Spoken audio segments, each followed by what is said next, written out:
Hi guys. So இந்த வீடியோவில் நம்ம என்ன பார்க்க போகிறோம் அப்படின்னா, எப்படி ஒரு க்ளோ எஃபெக்ட்டை வந்து உங்களோட டெக்ஸ்ட்டு வந்து ஆட் பண்ணுறது அப்படின்னா பார்க்க போகிறோம். ஸோ ஃபர்ஸ்ட் வந்து உங்களோட டெக்ஸ்ட்டை நீங்கள் க்ரியேட் பண்ணி முடிச்சதுக்கு அப்புறமா அதை வந்து டூப்ளிகேட் பண்ணிக்கோங்க. டூப்ளிகேட் பண்ணுறது அப்படின்னா ஓல்ட்டை வந்து ஹோல்ட் பண்ணிவிட்டு இதை அப்படியே ட்ராக் பண்ணிக்கோங்க. ஸோ அப்படியே நமக்கு வந்து டூப்ளிகேட் ஆகிடும். ஸோ இந்த கீழே இருக்கிற எஃபெக்ட் இதுக்கு தான் நம்ம எஃபெக்ட் பண்ண போகிறோம்.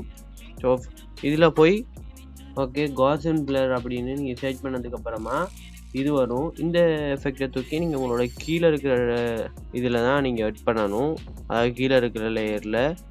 ஸோ இதை வந்து எட் பண்ண போகிறோம். ஸோ நான் இதை வந்து ஹைட் பண்ணி வச்சுருக்கேன். இதில் வந்து ஒரு 25 வந்து நம்ம வச்சுக்கலாம். நமக்கு எதுவுமே காட்டலை, ஏன்னா நம்ம அதை வந்து ஹைட் பண்ணி வச்சுருக்கோம். இப்போ செஞ்சோம் அப்படின்னா நமக்கு அந்த க்ளோ எஃபெக்ட் வந்து வரும், பார்த்தீங்கன்னா தெரியும். ஸோ இந்த க்ளோ எஃபெக்ட் வந்து நம்ம அனிமேட்டும் பண்ணிக்கலாம். இதை வந்து நீங்கள் நல்லா இதாக்கிக்கிட்டு ஃபர்ஸ்ட் இதில் போய் கீ ஃப்ரேம் ஒன்று வச்சுக்கோங்க.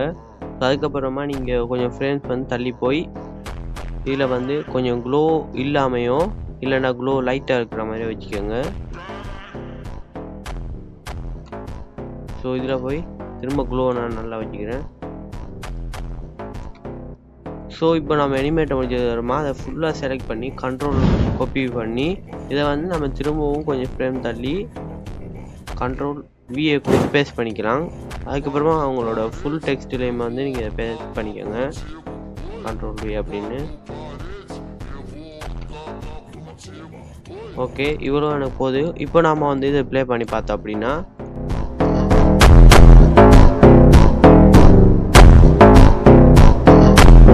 Quatro paredes, eu vou acabar contigo.